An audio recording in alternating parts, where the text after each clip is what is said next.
The old Ford groaned, a mechanical sigh against the endless dirt of the trail. My name's Jack Corrigan, P.I., and my usual beat is the rains-licked concrete of the city.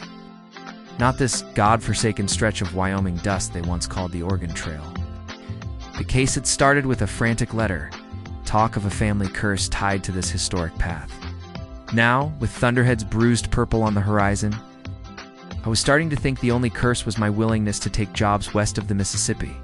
My fedora was pulled low, but it couldn't block out the weight of the sky or the feeling that this road remembered things best left buried. The rumble of the engine was the only sound for miles, a lonely pulse in a land that felt like it had been holding its breath for 100 years. I rolled into a town called Echo Creek, a place so forgotten it probably wasn't on any modern map. The sign was sun-bleached and splintered. Folks on the saloon porch stopped talking the second my tires crunched on the gravel. Their eyes followed me, a silent language of suspicion and secrets.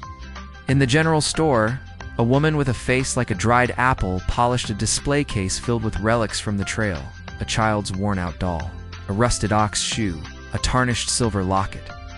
They weren't just artifacts, they felt like evidence, each one a silent witness to some long-ago tragedy.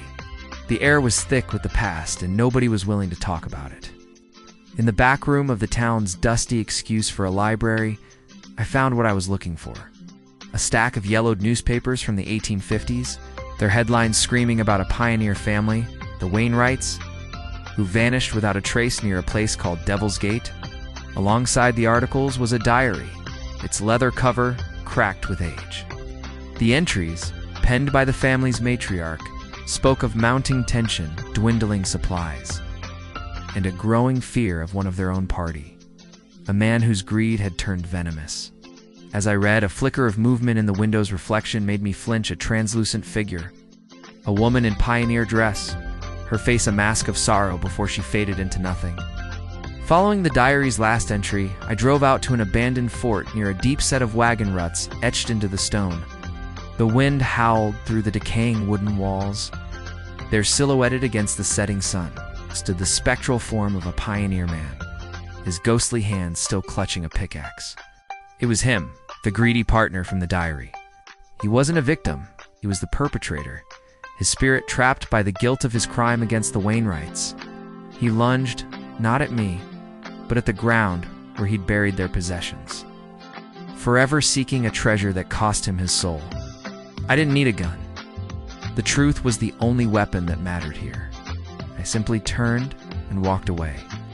Driving away from Echo Creek, the setting sun cast long skeletal shadows across the trail. The case was closed, the Wainwrights' fate understood, their restless spirits perhaps a little closer to peace. But the silence that settled back over the plains wasn't comforting. It was the heavy knowing quiet of the land itself, a place that had seen a century of ghosts and would see a century more. The mystery was solved, but the haunting of the Oregon Trail lingered in my rearview mirror long after the dust had settled.